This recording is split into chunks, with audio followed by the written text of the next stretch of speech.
Ini mengingat pesantren sekarang biar gimana pun dianggap sebagai salah satu alternatif pendidikan yang ya kalau kamu mau punya anak yang sekaligus punya dua-duanya nih, pinter juga tapi juga religius, agamis dan seterusnya, kirimkanlah ke pesantren. Sekarang setelah kamu mengalaminya, pertanyaannya tetap adalah Anda akan merekomendasikan atau bagaimana? Lagi-lagi tergantung tempatnya sih. Karena yang aku rasakan dari manfaat pesantren ke aku tuh aku merasa aku punya self disiplin yang bagus. Oh, good. Nah, di detik ini jawaban Kumaila ini langsung menusuk jantung Armando. Artinya sesuai pengalaman Kumaila katanya bahwa semenjak dia belajar di pesantren, dalam kehidupan Kumaila ini mengalami self disiplin yang bagus katanya. Artinya punya kedisiplinan yang baik setelah mondok di pondok pesantren atau belajar di pondok pesantren. Sekolahnya itu dulu di pesantren ya? Benar. Dari SD? SD pesantren ya, SD, SMP, SMA.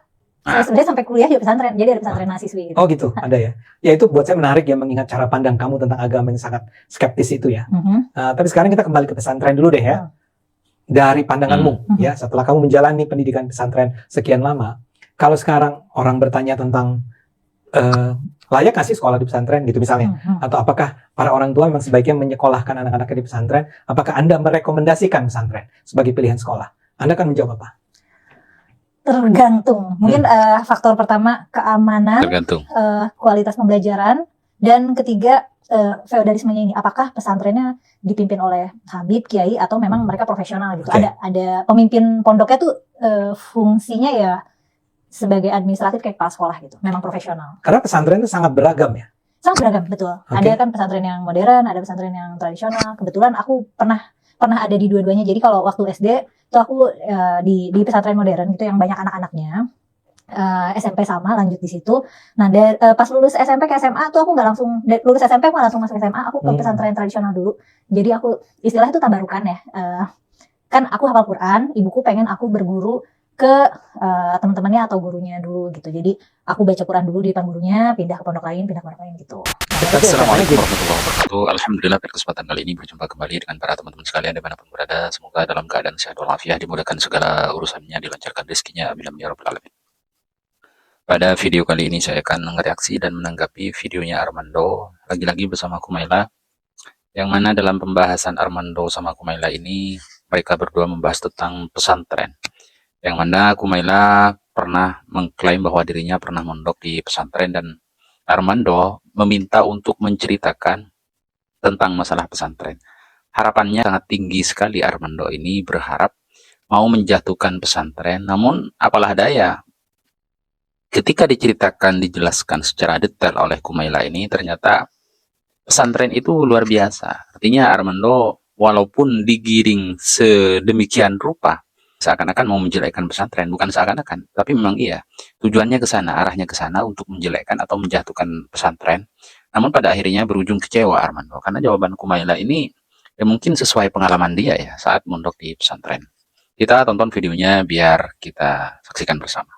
Ini dia videonya.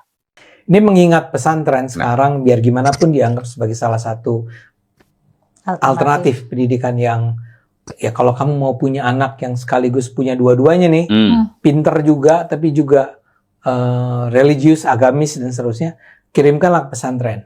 Sekarang setelah kamu mengalaminya, pertanyaannya tetap adalah Anda akan merekomendasikan atau bagaimana? Lagi-lagi tergantung tempatnya sih. Karena yang aku rasakan dari manfaat pesantren ke aku tuh aku merasa aku punya self disiplin yang bagus. Oh, good. Nah, di detik ini jawaban Kumaila ini langsung menusuk jantung Armando. Artinya sesuai pengalaman Kumaila katanya bahwa semenjak dia belajar di pesantren, dalam kehidupan Kumaila ini mengalami self disiplin yang bagus katanya. Artinya punya kedisiplinan yang baik setelah mondok di pondok pesantren atau belajar di pondok pesantren. Dari sekian banyak uraian nantinya ya yang akan diuraikan oleh Kumaila ini, Armando selalu ingin menggiring opini bahwa di pesantren itu jelek. Namun di detik ini saja Kumaila sudah membuat Armando kecewa ya, bahwa pertanyaan Armando, apakah kamu ketika mengalami mondok di pondok pesantren akan merekomendasikan kepada anakmu atau seseorang di sekitarmu untuk mondok di pondok pesantren, kata Armando, atau belajar begitu. Jawaban Kumaila cukup mengejutkan karena tidak sesuai dengan harapan Armando ya. Karena setelah Kumaila mengalami di pesantren yang dia pernah mondok, dia mengalami kedisiplinan atau dirinya yang mungkin awalnya tidak disiplin menjadi pribadi yang disiplin, sehingga sangat berdampak positif seperti itu. Jadi Armando dengarkan dan simak baik-baik jawaban Kumaila itu, sehingga apabila kamu beneran muslim, kamu bisa memondokkan anakmu ke pesantren. Kita Kamu lanjut. itu sekolahnya itu dulu di pesantren ya? Benar. Dari SD? SD pesantren ya, SD, SMP, SMA.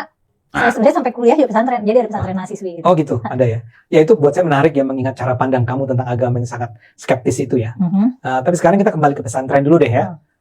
Dari pandanganmu ya, setelah kamu menjalani pendidikan pesantren sekian lama, kalau sekarang orang bertanya tentang layak nggak sih sekolah di pesantren gitu misalnya, atau apakah para orang tua memang sebaiknya menyekolahkan anak-anaknya di pesantren, apakah Anda merekomendasikan pesantren sebagai pilihan sekolah? Anda akan menjawab apa?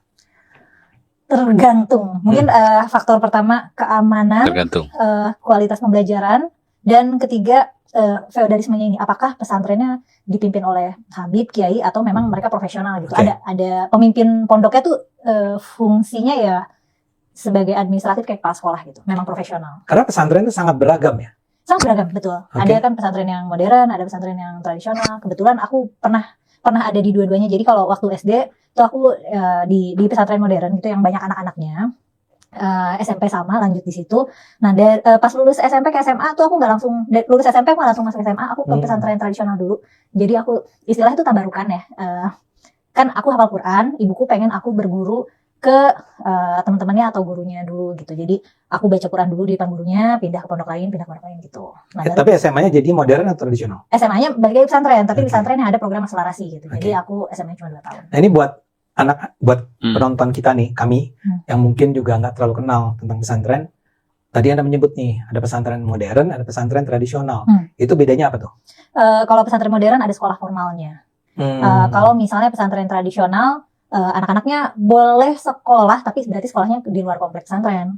Oh, Jadi itu di beda. pesantrennya sendiri tidak ada. Di pesantrennya sendiri itu kurikulumnya biasanya tergantung sama pemilik pesantrennya atau terserah kiainya. Jadi apa yang dipelajari di pesantren itu dikurasi oleh pengurus pesantren gitu. Misalnya ngaji kitab apa aja, atau mau belajar Quran seberapa sering, belajar bahasa Arab seberapa intensif, itu terserah pesantrennya. Pesantren modern juga gitu, tapi di sisi lain mereka ada sekolah formal nih. Jadi mereka ada lembaga-lembaga formal biasa, terus biasanya ada tambahan kelas dulu aku sebutnya kelas tahasus gitu. Jadi kita belajar studi Islam itu siangnya, ya maghrib ngaji gitu, subuh belajar bahasa. Biasanya kalau pesantren ininya padat banget jadwalnya. Pesantren modern itu lazimnya jadi ini sepanjang hari. Kalau jadwal aku tuh Ini pesantren modern ya? Iya. Jam 4 itu sudah ada program bahasa. 4 apa nih? 4 pagi.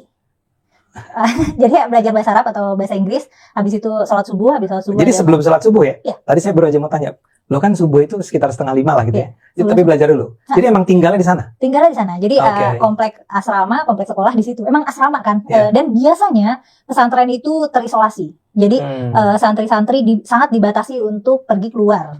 Tapi ada juga nih pesantren yang ternyata mereka berbaur sama masyarakat, itu ada gitu. Cuman biasanya terisolasi. Terisolasi. Ini ceritanya Anda di mana sih waktu itu? Ada. Tapi di Jawa lah, Jawa Tengah, Jawa Enggak, Jawa Barat. Jawa Barat. Saya sebagai santri, ini aku juga masih punya mental santri nih, di mana aku harus menjaga nama baik pesantren dan segala macam. Gitu. Siap. Saya tidak akan mendesak Anda menyebut nama pesantren Anda. Oke, jam 4 pagi bangun ya. Iya, Bangun, belajar bahasa. Program bahasa. Habis itu sholat subuh. Tadi bahasa apa? Bahasa Arab, bahasa Inggris rolling. Jadi minggu ini bahasa Arab, minggu depan bahasa Inggris. Habis itu sholat subuh. Majelis Quran. Ngafal tuh biasanya, ngafal Quran. Oke. Sampai kalau aku tidak salah ingat itu jam 6.15 atau 6:30. Lumayan lama ya. Lumayan lama. Yeah. Habis itu pulang ke asrama, mandi siap-siap, berangkat ke sekolah. Makan pagi ya? Iya, sarapan, mandi siap-siap.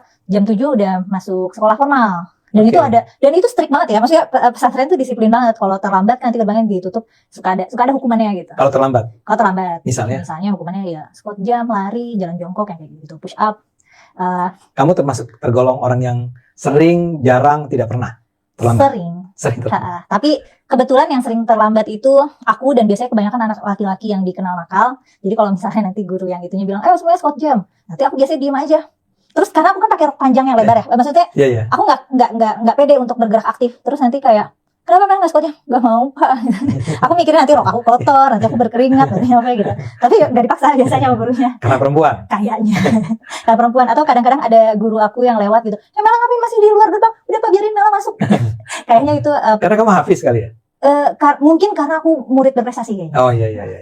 Habis itu masuk sekolah, Sorry, saya mau nanya, ini SD, SMP, SMA begitu? apanya?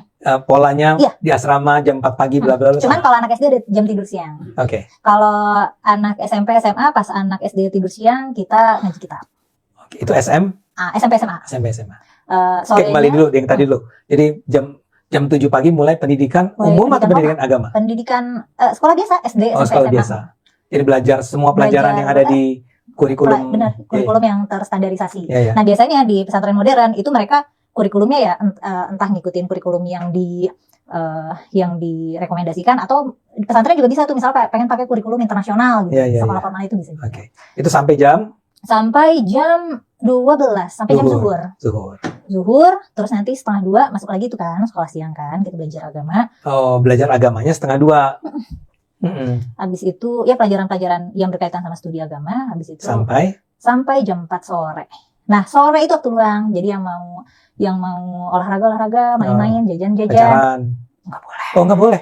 Oh, nggak boleh pacaran. Iya. Nah, saya bercanda ya. Ya pasti aja anak pesantren. Cuman iya ada aja benar. Ada aja ya. Ada aja. Cuman nggak boleh kalau ketahuan ya dipanggil, ditegur gitu. Jadi kalau misalnya ketahuan kayak surat-suratan gitu, ada surat disita, dipanggil, ditegur gitu. Oke. Ya. Kamu tuh sekolahnya laki semua Kalau perempuan kebetulan di tempat aku ada laki-laki, ada perempuan. Jadi kalau sekolah kita ketemu Oh. laki-laki, cuman komplek asrama dipisah. semua? Oh, gitu. Ah. Kayak setengah-setengah lah ya. Setengah? 50% laki perempuan. Enggak. Atau lebih banyak perempuan atau lebih banyak laki-laki. Mungkin sebenarnya seimbang, Hmm. tapi entah kenapa di kelasku, waktu aku di kelas akselerasi atau waktu di jurusan IPA, anak laki-lakinya sedikit banget ya. Oh, Dominan Perempuan. perempuan gitu. Oke. Tapi bisa jadi kalau secara rata-rata seimbang mungkin. Habis itu sore biasa luang. Nah, atau kalau mau les, mau ada kelas tambahan juga boleh. Jadi kita ada les sama guru gitu. Sampai sore, sampai malam. maghrib, Sampai maghrib. Habis maghrib majelis Quran lagi, ngafal lagi. Makan dulu kan? Makan ya, sebelum maghrib makan. Habis itu ngaji sampai jam 7:30, sholat isya, terus ada belajar. Nah, sebenarnya nggak wajib ya belajar, tapi kebetulan ibu asramaku waktu itu disiplin banget, jadi kita wajib belajar sampai jam 9 malam. Wajib belajar agama atau wajib Enggak, belajar? wajib belajar terserah, Oh, tapi apa belajar. ya? Tapi Oke. malam tuh jangan dipakai main atau ngobrol atau apa. Jadi nggak pernah nonton TV nih? Ada TV tapi cuma boleh nyala weekend dan ada Oke. window jamnya gitu. Nah, jadi itu rutinitas setiap hari ya? Rutinitas setiap hari. Nah, pada hari Sabtu libur? Minggu libur. Sabtu nggak? Sabtu enggak? Sabtu belajar biasa? Sabtu belajar biasa. Wow. Jadi sebetulnya ini sekolah yang harusnya lulusan dari pesantren-pesantren ini berpengetahuan luas ya? Itu dia video penjelasan uraian Kumaila tentang pondok pesantren yang ia pernah belajar ya. Artinya ketika Armando mengulik-ngulik ingin dapat penjelasan yang miring tentang pesantren mungkin ya.